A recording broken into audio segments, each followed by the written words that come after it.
जय हिंद दोस्तों, आपका स्वागत है आपके अपने YouTube channel career with teaching पर। दोस्तों उम्मीद करता हूं कि आप सभी लोग स्वस्थ होंगे, मस्त होंगे और अपनी आगामी परीक्षाओं की तैयारी अच्छी तरीक़ा से कर रहे होंगे। जो भी दोस्त इस चैनल पर पहली बार आया है, इस चैनल को सब्सक्राइब करें जिससे कि हमारी आने वाली न्यू वीडियो का नोटिफिकेशन सबसे पहले मिले। दोस्तों वीडियो पर शुरू से अंत तक बने रहें, यह वीडियो आपके लिए बहुत ही महत्वपूर्ण होने वाली है। दोस्तों अगर हम बात करें, इस वाले लेक्चर से पहले हमने दोस्तों आपको प्री मानसून और साउथ वेस्ट मानसून के बारे में बता दिया था। दोस्तों प्री मानसून रेनफॉल जो होता था हमारा 10% होता था। अगर हम दोस्तों प्री मानसून की बात करते हैं कि इसकी डेफिनेशन की, जो कि दोस्तों हमारी डेफिनेशन है, जब मैंने आपको बताया था कि जो सूर्य की किरणें विषुवत रेखा से, जब दोस्तों सूर्य की किरणें विषुवत रेखा से जब कर्क रेखा पर पड़ती हैं, कर्क रेखा की तरफ बढ़ती हैं, यानी कि जो हमारा यहाँ पर ये दोस्तों आपका विषुवत रेखा हो गया और ये आपका कर्क रेखा हो गया। यानी कि दोस्तों सूर्य की किरणें विषुवत रेखा से कर्क रेखा की तरफ बढ़ती हैं तो भारत का तापमान दोस्तों हो जाता है ज़्यादा। इंडिया का जो टेम्परेचर हो जाता है दोस्तों ज़्यादा, भारत का तापमान बढ़ जाता है और भारत में अलग अलग प्रकार के चक्रवात जन्म लेते हैं। अगर दोस्तों इसकी टेम्परेचर बढ़ जाने की वजह से, इसके टेम्परेचर बढ़ जाने की बड़े वजह से यहाँ पर लो प्रेशर हो जाता है। लो प्रेशर हो जाने की वजह से यहाँ पर दोस्तों हवाएं ऊपर उठ जाती हैं और हवाएं जब ऊपर उठ जाएंगी तो दोस्तों बीच में खाली जगह हो जाती है। उनको भरने के लिए दूर दूर से, यानी कि हाई प्रेशर से लो प्रेशर की तरफ दोस्तों हवाएं आने लगती हैं। और दोस्तों यही हवा कहीं ना कहीं आपकी तालाब, झील और नदियों से पानी लेकर एक आर्द्रता को ग्रहण करती हैं और यहीं आकर यही दोस्तों आपके मानसून से पहले ये बारिश करा देते हैं। यही हवाएं आपकी बारिश करा देती हैं, इसी को हम प्री मानसून कहते हैं। दोस्तों दोबारा से बोल देता हूँ कि जब सूर्य की किरणें विषुवत रेखा से कर्क रेखा की तरफ बढ़ती हैं और भारत का तापमान बढ़ता है और भारत में दोस्तों अलग प्रकार के चक्रवात जन्म लेते हैं और अलग अलग प्रकार की लोकल विंड चलती हैं और यही लोकल विंड दोस्तों आर्द्रता को ग्रहण करती हैं और यह वर्षा करा देती हैं। यही वर्षा आपकी दोस्तों प्री मानसून कहते हैं इसी को। यही वर्षा जो होती है प्री मानसून रेनफॉल होती है। और यह जो दोस्तों होती है वो आपकी, यह प्री मानसून जो होता है आपका अप्रैल मई के महीने में आपका ये प्री मानसून चलता है, जो कि दोस्तों इसके इसके इसके द्वारा 10% आपकी बारिश कर दी जाती है। मैंने आपको बताया था दोस्तों आपको 100% मान के चलनी है।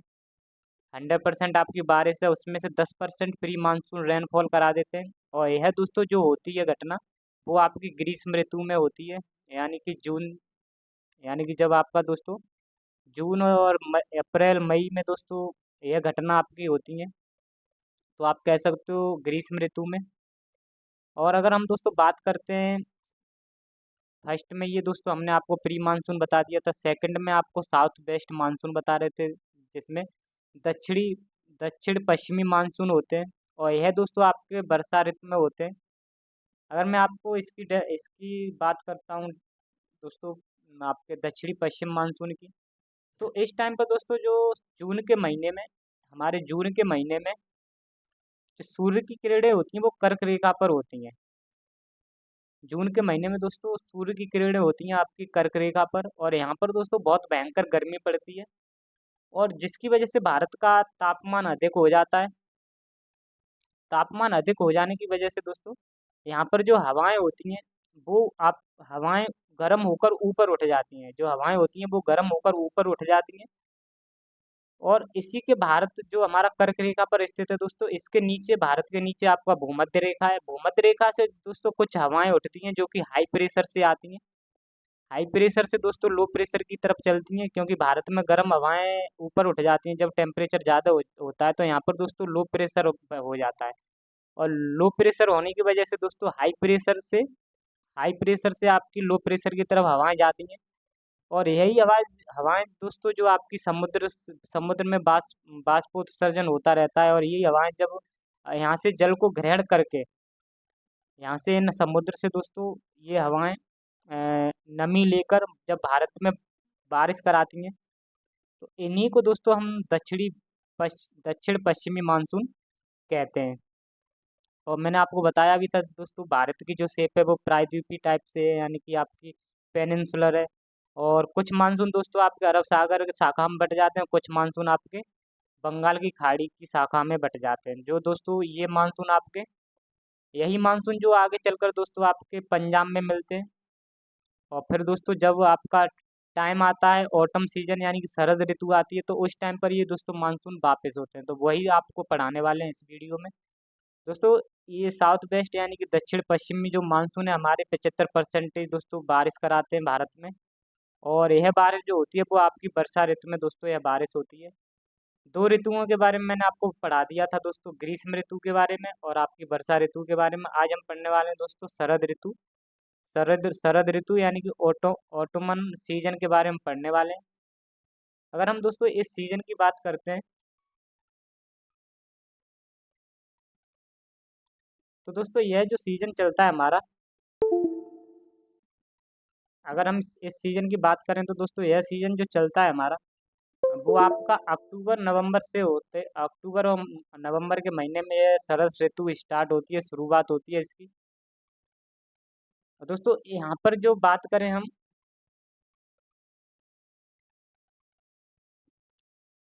अगर हम यहाँ पर बात करें दोस्तों शरद ऋतु के बारे में, शरद ऋतु के टाइम पर ये कुल वर्षा जो होती है वो आपकी 12% रेनफॉल होता है।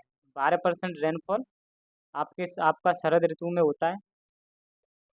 और शरद ऋतु में बारिश होने की वजह से दोस्तों मैं आपको बताता हूँ कि सर्दियों में जो वर्षा होती है उसका रीज़न क्या है, क्यों वर्षा होती है।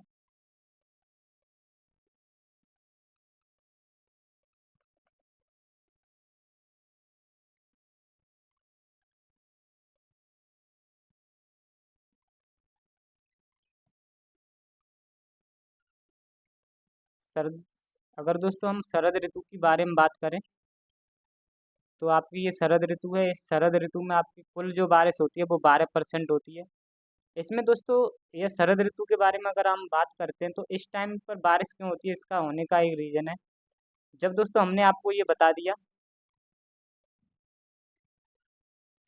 कि जब हमारे दोस्तों भारत में जब ये दक्षिण पश्चिमी मानसून जब एंटर होते हैं, साउथ वेस्टर्न जब ये दोस्तों मानसून हमारे भारत में एंटर होते हैं, उसका रीजन था कि भूमध्य सागर पर आपका हाई प्रेशर था और यहाँ पर कर्क रेखा पे यानी कि भारत में दोस्तों लो प्रेशर हो गया था। क्योंकि यहाँ पर आपके 21 जून पर जो कर सूर्य की किरणें पड़ रही थी वो आपकी सीधी पड़ रही थी, लंबवत पड़ रही थी, जिसकी वजह से यहाँ पर बहुत तापमान अधिक था। जिसकी वजह से दोस्तों यहाँ की हवाएं गर्म होकर ऊपर उठ जाती थी, ऊपर उठ गई। और जिसकी वजह से यहाँ पर खाली जगह हो गई और लो प्रेशर हो गया। और इसको भरने के लिए दोस्तों भूमध्य सागर से कुछ हवाएं चली, जिस जो कि दोस्तों हाई प्रेशर से चल रही थी, जिसको हम साउथ वेस्ट मानसून के नाम से जान देते हैं। ये दोस्तों आपके मानसून यहाँ पर भारत में बारिश कर देते हैं, क्योंकि भूमध्य सागर में समुद्र में से दोस्तों बाष्पोत्सर्जन होता रहता है। यहाँ से नमी लेकर इन हवाओं ने दोस्तों यहाँ पर भारत में आके वर्षा करा दी। यही मानसून दोस्तों बाद में वापस होते हैं। जब दोस्तों वापस कैसे होते हैं मैं आपको बता देता हूँ दोस्तों। ये हमारा पृथ्वी है और ये हमारी कर्क रेखा है और ये दोस्तों हमारी विषुवत रेखा 0 डिग्री और ये दोस्तों हमारी मकर रेखा। जब दोस्तों सूर्य की किरणें जो हमारी 23 सितंबर, यहाँ पर आपका पहले 21 मार्च था, 21 मार्च और आपका 23 सितंबर पर दोस्तों विषुवत रेखा पर सूर्य की किरणें पड़ती हैं। जब सूर्य की किरणें दोस्तों आपकी सितंबर महीने में जब यहाँ पर विषुवत रेखा पर थी, तो विषुवत रेखा पर जब ये सूर्य की किरणें पड़ती हैं और फिर इसके बाद दोस्तों ये सूर्य की किरणें सितंबर के बाद अक्टूबर नवंबर दिसंबर, दिसंबर में दोस्तों जब सूर्य की किरणें मकर रेखा पर पड़ती हैं, सूर्य की किरणें मकर रेखा पर पड़ती हैं, तो दोस्तों यहाँ पर सूर्य की किरणें लंबवत मकर रेखा पर पड़ती हैं, जिसकी वजह से यहाँ पर दोस्तों हाई टेम्परेचर हो जाता है और यहाँ लो प्रेशर हो जाता है। मैंने आपको बताया था जब हमारी जो हवाएं चलती हैं वो हाई प्रेशर से लो प्रेशर की तरफ चलती हैं, हाई प्रेशर से लो प्रेशर की तरफ को हवाएं चलती हैं। तो दोस्तों मकर रेखा पर आपका ये हाई टेम्परेचर हो जाता है यानी कि अधिक तापमान हो जाता है, और लो प्रेशर हो जाता है यानी कि कम दाब हो जाता है। और दोस्तों इस टाइम पर दिसंबर महीने पर ये यहाँ पर दिसंबर में आपका सूरज की जो लंबवत किरणें यहाँ पड़ती हैं दिसंबर के महीने में। 22 दिसंबर। इस टाइम पर दोस्तों हमारी कर्क रेखा पर होती है, कर्क रेखा पर दोस्तों सूर्य की किरणें जो होती हैं वो आपकी तिरछी पड़ रही होती हैं, जिसकी वजह से यहाँ पर दोस्तों आपका ठंडी का मौसम रहता है। और हमारे भारत में दोस्तों जो हमारे भारत की तरफ यहाँ पर दोस्तों आपका टेम्परेचर लो रहेगा।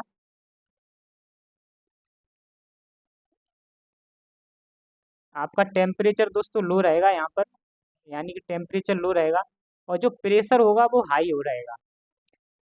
और यहीं से दोस्तों जो इस टाइम पर हमारा इस टाइम पर दोस्तों जो जो दोस्तों जून में जो मानसून आए हुए रहते हैं, तो इस दोस्तों शरद ऋतु में आपकी जो हवाएं यहाँ से वापस जाती हैं, यहाँ से दोस्तों वापस जाती हैं। और ये हवाएं दोस्तों जो वापस जाती हैं ये हाई प्रेशर से लो प्रेशर की तरफ जाती हैं, हाई प्रेशर से लो प्रेशर की तरफ जाती हैं। वही दोस्तों आपकी यही जो मानसून वापस होते हैं, ये जो मानसून दोस्तों वापस होते हैं, इसलिए इनको कहा जाता है मानसून का निवर्तन, या इसी को हम कह सकते हैं दोस्तों लौटता हुआ मानसून। और क्योंकि दोस्तों यह आपके इस तरीके से मानसून जा रहे होते हैं, तो यह आपकी दोस्तों नॉर्थ वाली दिशा हो गई ये, और ये वाली आपकी ईस्ट वाली दिशा हो गई। इस तरीके से आपके ये मानसून जा रहे हैं, तो इसको हम दोस्तों बोलते हैं आपके उत्तर पूर्वी मानसून। उत्तरी पूर्वी मानसून की वजह से दोस्तों उत्तरी पूर्वी मानसून कह सकते हैं। और यह दोस्तों जब भूमध्य रेखा की तरफ यानी कर्क रेखा मकर रेखा की तरफ दोस्तों ये मानसून जब जाएंगे, तो बीच में रास्ते में दोस्तों नदी तालाब वगैरह इन यहाँ सबसे ये दोस्तों अपना आपका ये जितने भी हैं नॉर्थ यानी उत्तर पूर्वी मानसून, ये दोस्तों दोस्तों आपके यहाँ से जलवायु को यानी कि ये आपके बंगाल की खाड़ी से होते हुए निकलेंगे। तो बंगाल खाड़ी से दोस्तों ये पानी को वहाँ से ग्रहण करते हैं, यानी वहाँ से आर्द्रता आर्द्रता को दोस्तों लेते हैं। और यही मानसून दोस्तों आपके तमिलनाडु के कोरोमंडल पर भी बारिश करा देते हैं। उत्तरी मानसून की अगर हम बात करें दोस्तों, उत्तर पूर्वी मानसून की अगर हम बात करें, तो इनमें आर्द्रता की कमी के कारण ये भारत में वर्षा कराने में सक्षम नहीं रहते हैं। अगर दोस्तों हम पॉइंट की नीचे पॉइंट है उससे आपको पता चलेगा।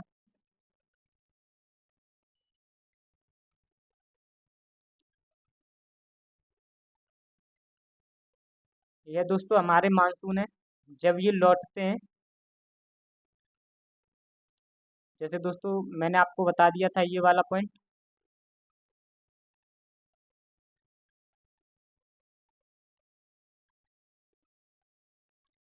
ये हमारा भारत हो गया,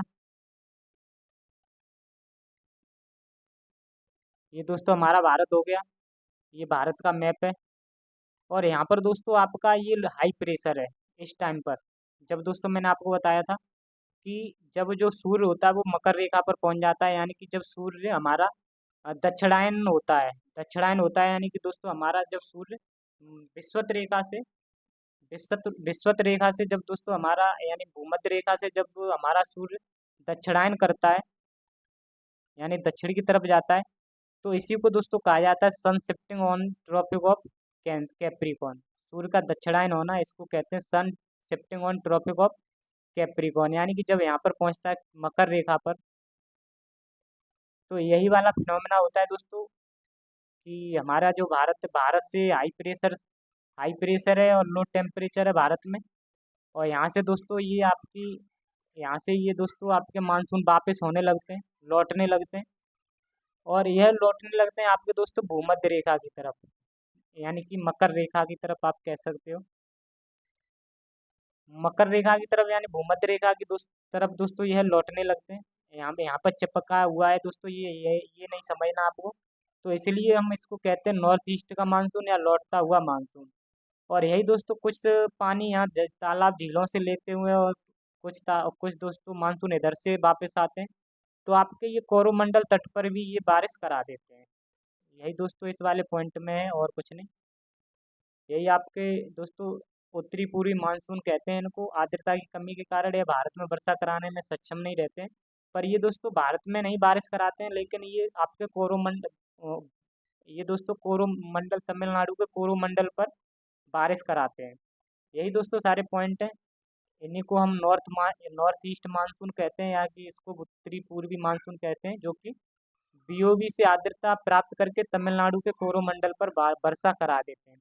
दोस्तों इनमें नमी कम होने के कारण यह पूरे भारत में वर्षा नहीं करा पाते हैं, लेकिन आपके तमिलनाडु के कोरोमंडल तट पर ये बारिश कराते हैं। सितंबर में दोस्तों पंजाब और राजस्थान में भी मानसून का निवर्तन होता है। और चौथा दोस्तों हमारा जो पॉइंट है वो आपका दोस्तों चौथा पॉइंट है शीत ऋतु यानी विंटर सीजन। शीत ऋतु में दोस्तों जो शीत ऋतु चलती है वो हमारी दिसंबर से लेकर फरवरी तक शीत ऋतु चलती है। और इस टाइम पर दोस्तों जो रेनफॉल होता है वो मात्र 3% होता है, वो भी दोस्तों पश्चिमी विक्षोभ के कारण यानी वेस्टर्न डिस्टरबेंस के कारण यह आपका रेनफॉल होता है। इस इसकी अगर बात करते हैं दोस्तों, आपको यह एक चक्रवात होता है पश्चिमी विक्षोभ। पश्चिमी विक्षोभ आपका एक चक्रवात होता है। अगर हम दोस्तों पश्चिमी विक्षोभ की बात करें, तो पश्चिमी विक्षोभ का जो मतलब होता है वो गड़बड़ होता है। इसका मतलब गड़बड़ होना या पश्चिमी की दिशा में कुछ गड़बड़ होता है, जिसके कारण ये दोस्तों भारत में वर्षा कराते हैं। यह एक पश्चिमी विक्षोभ चक्रवात होते हैं। इनका जन्म जो होता है भूमध्य सागर से इनका जन्म होता है। दोस्तों अगर हम बात करें, जैसे कि ये हमारा यहाँ से दोस्तों ये हमारा भूमध्य सागर है, और भूमध्य सागर है दोस्तों यहाँ भारत के पश्चिम में यहाँ एक चक्रवात जन्म लेगा। ये हमारा भारत हो गया, इसके पश्चिम में यहाँ पर एक दोस्तों चक्रवात जन्म लेता है। और यहाँ पानी के कारण यहाँ दोस्तों इसमें आर्द्रता आ जाती है। ये दोस्तों भूमध्य सागर है, इसकी वजह से इस चक्रवात में यहाँ पर पानी में इसमें आर्द्रता आ जाती है। और इसी यहाँ पर ही दोस्तों हमारे यानी कि क्षोभ मंडल में, जैसे हम ट्रोपोस्फियर कहते हैं, क्षोभ मंडल में दोस्तों हमारे 6 किलोमीटर की स्पीड से दोस्तों 6 किलोमीटर की दूरी पर ये आना, यानी कि यहाँ से हमारा क्षोभ मंडल है। आप 6 से 12 किलोमीटर की दूरी पर जाओगे तो हवाएं बहुत तेज चलती हैं छह क्षोभ मंडल में। और उन हवाओं की दोस्तों 120 से लेकर 160 किलोमीटर आवर की स्पीड होती है, जिसे हम दोस्तों जेट धाराएं कहते हैं या जेट स्ट्रीम कहते हैं। और यही जेट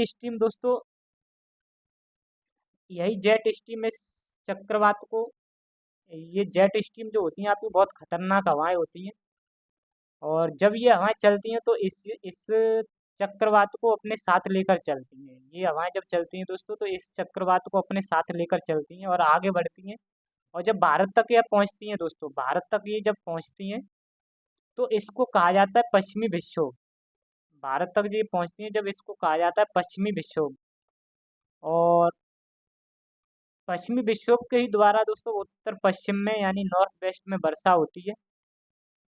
और यह जो वर्षा होती है वो दोस्तों आपके पर्वतीय राज्यों में होती है, और पर्वतीय राज्यों में होते हुए दोस्तों ये पश्चिमी विक्षोभ जो आपका आता है, यह आपका दोस्तों जैसे आपका इधर इजराइल हो गया, इजराइल एक कंट्री है, आपका सीरिया है और इराक है और जॉर्डन हो गया और अफगानिस्तान हो गया, पाकिस्तान हो गया। इन देशों से होते हुए तब दोस्तों ये भारत में पहुंचता है, और भारत तक पहुंचते पहुंचते इसको कहा जाता है पश्चिमी विक्षोभ। इसको भारत में पश्चिमी विक्षोभ कहते हैं या वेस्टर्न डिस्टरबेंस कहते हैं। इन यह दोस्तों पश्चिमी विक्षोभ आपका पर्वतीय राज्यों में, पर्वत के जो राज्य हैं वहाँ पर यह पश्चिमी विक्षोभ देखने को मिलता है। और यह वर्षा बहुत अच्छी होती है दोस्तों फसलों के लिए भी। पर्वतीय राज्यों की बात करते हैं तो जम्मू एंड कश्मीर हो गया हमारा, हिमाचल प्रदेश, उत्तराखंड, यहाँ पर दोस्तों स्नोफॉल होता है। पर्वतीय विक्षोभ यानी पश्चिमी विक्षोभ जब आता है तो यहाँ पर स्नोफॉल होता है पश्चिमी विक्षोभ की वजह से। और हल्का बहुत दोस्तों मैदानी क्षेत्रों में भी देखने को मिलता है।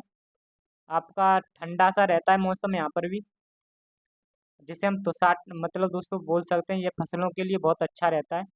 जैसे दोस्तों आपका हरियाणा और मैदानी क्षेत्रों की बात, राज्यों की बात करें, हरियाणा हो गया, पंजाब हो गया, दिल्ली हो गया और यूपी वेस्ट में भी दोस्तों यह वर्षा होती है हल्की। पश्चिमी विक्षोभ के कारण दोस्तों पश्चिमी उत्तर प्रदेश में भी वर्षा होती है, और यह वर्षा जो होती है रबी फसल के लिए बहुत ही लाभदायक होता है। जैसे कि आपका गेहूँ हो गया, गेहूँ, चना, मटर के लिए दोस्तों यह बहुत ही लाभदायक होता है। और पश्चिमी विक्षोभ के द्वारा जो दोस्तों होने वाली मैदानी राज्यों में जो वर्षा होती है, और इसी वर्षा को दोस्तों हम इसे महावत कहते हैं।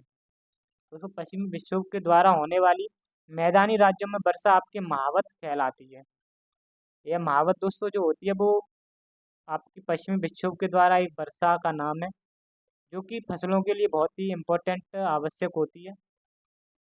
अगर हम दोस्तों बात करते हैं, हमारा जो नेक्स्ट हम टॉपिक पढ़ने वाले हैं प्राकृतिक प्राकृतिक वनस्पति। इससे पहले दोस्तों मैं आपको थोड़ा रिवीजन करा देता हूँ क्या क्या हमने पढ़ लिया इसमें। मैंने दोस्तों आपको बताया था, फर्स्ट पार्ट आपको बताया था कि हमने जो प्री मानसून पढ़े, प्री मानसून के बारे में हमने पढ़ा था। प्री मानसून के बारे में दोस्तों हमने जो पढ़ा था कि सूर्य की किरणें विषुवत रेखा से कर्क रेखा की तरफ बढ़ती हैं और भारत का तापमान बढ़ जाता है, और भारत में अलग अलग प्रकार के चक्रवात जन्म लेते हैं, और अलग अलग प्रकार की लोकल विंड चलती हैं, और लोकल विंड आर्द्रता ग्रहण करती हैं और ग्रहण करके या वर्षा करा देती हैं, जिसे ही हम प्री मानसून यानी कि आपका रेनफॉल कहते हैं। प्री मानसून जिसको हम रेनफॉल कहते हैं। साउथ वेस्टर्न में दोस्तों दक्षिणी मानसून के बारे में भी हमने पढ़ा था कि जो लो प्रेशर की यानी कि जो हमारे भारत में दोस्तों इस टाइम पर लो प्रेशर होता है, गर्मी बहुत पड़ती है जून के महीने में, इसकी वजह से हवाएं जो गर्म होकर ऊपर उठ जाती हैं, और भूमध्य सागर की तरफ से हाई प्रेशर से दोस्तों कुछ हवाएं भारत की तरफ आती हैं, और भूमध्य सागर यानी कि आप समुद्र से पानी लेते हुए, और यह दोस्तों आपके भारत में वर्षा करा देती हैं। इसके बाद दोस्तों हमने इस शरद ऋतु के बारे में पढ़ा था। शरद ऋतु के बारे में दोस्तों हमने पढ़ लिया सब कुछ।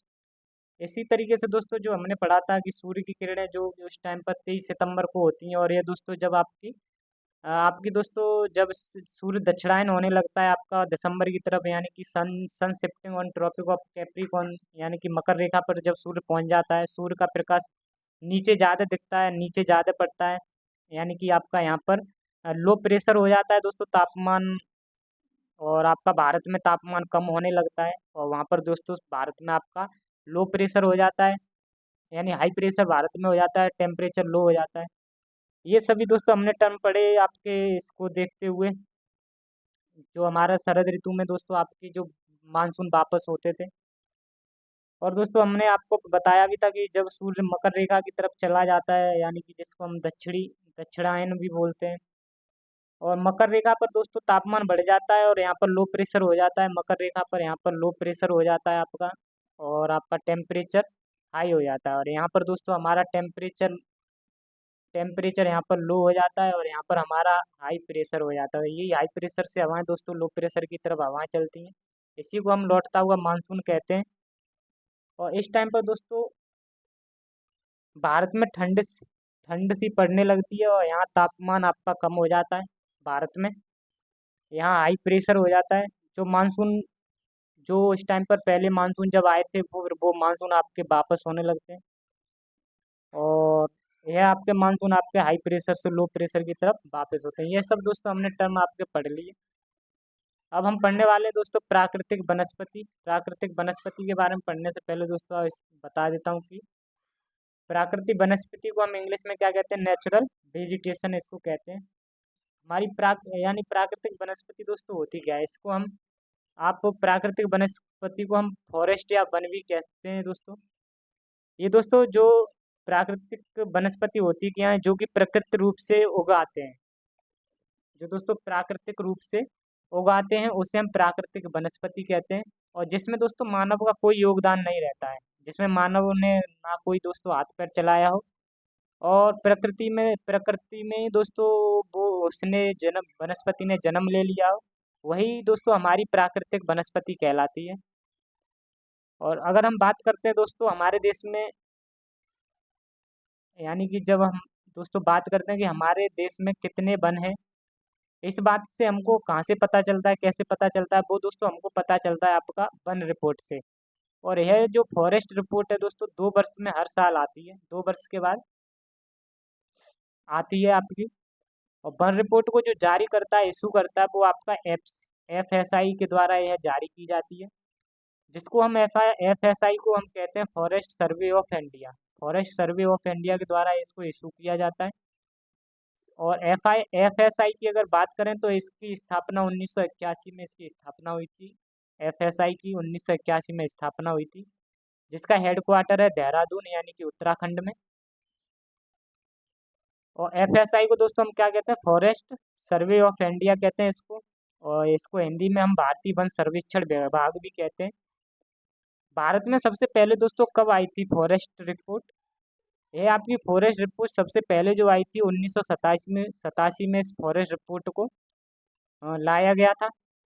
और वर्तमान में दोस्तों यह 2021 में 17वीं एक रिपोर्ट थी, फॉरेस्ट रिपोर्ट 2021 में 17वीं रिपोर्ट थी दोस्तों। अगर वर्तमान में अगर 2021 की रिपोर्ट, फॉरेस्ट रिपोर्ट के अकॉर्डिंग देखते हैं तो जो दोस्तों वनों का जो प्रतिशत था वो 21.71% था, वनों का प्रतिशत। और वन वन क्या होते हैं दोस्तों? फॉरेस्ट होते हैं, यानी कि आपके ये फॉरेस्ट जो कि प्राकृतिक रूप से उगाते हैं, जन्म ले लेते हैं। और वृक्ष क्या होते हैं दोस्तों? जिसमें मानव का योगदान होता है, ये आपके वृक्ष यानी ट्रीज आपके होते हैं। इसका प्रतिशत था दोस्तों 2.91% आपके वृक्ष का प्रतिशत था, और वनों का प्रतिशत था 21.71। अगर हम बात करें दोस्तों, इन दोनों को मिला देते हैं, वनों को और वृक्षों को, इन दोनों का प्रतिशत मिला के हमारा जो बन जाता है 24.62% दोस्तों। हमारी इस 2021 की फॉरेस्ट रिपोर्ट में वन और वृक्षों का जो प्रतिशत बताया गया वो 24.62% बताया गया। अगर हम दोस्तों क्षेत्रफल के आधार पर अगर बात करते हैं, यानी कि एरिया के बेसिस पे, एरिया के आधार पर अगर हम बात करें तो वनों का जो सर्वाधिक वन वाला जो राज्य है आपका वो मध्य प्रदेश है। एरिया के आधार पर maximum forest of maximum forest state जो है दोस्तों, सबसे ज़्यादा किस स्टेट में वन पाए जाते हैं? वो आपका पहले स्थान पर मध्य प्रदेश है और दूसरे स्थान पर दोस्तों अरुणाचल प्रदेश है। अगर हम दोस्तों प्रतिशत के आधार पर बात करते हैं, परसेंटेज के आधार पर बात करें तो सर्वाधिक जो वन वाला जो राज्य है वो आपका मिजोरम है। यहाँ पर आपके 85% दोस्तों वन पाए जाते हैं। और अरुणाचल प्रदेश में दोस्तों 79.33% यहाँ पर अरुणाचल प्रदेश में वन पाए जाते हैं। और सबसे कम वन वाले जो राज्य है वो आपका हरियाणा है। हरियाणा दोस्तों आपका परसेंटेज में भी कम है और एरिया में भी यह कम है। अगर दोस्तों हम बात करें कि वन वृद्धि करने वाले जो राज्य हैं वो सर्वाधिक कौन सा है, सर्वाधिक वन वृद्धि किस राज्य ने की है? तो पहला आपका आंध्र प्रदेश हो जाएगा, और दूसरा जिसकी दोस्तों 647 किलोमीटर स्क्वायर इसने दोस्तों वनों की वृद्धि की है। और सेकंड तेलंगाना है, जिसने 632 किलोमीटर स्क्वायर वनों की वृद्धि की है।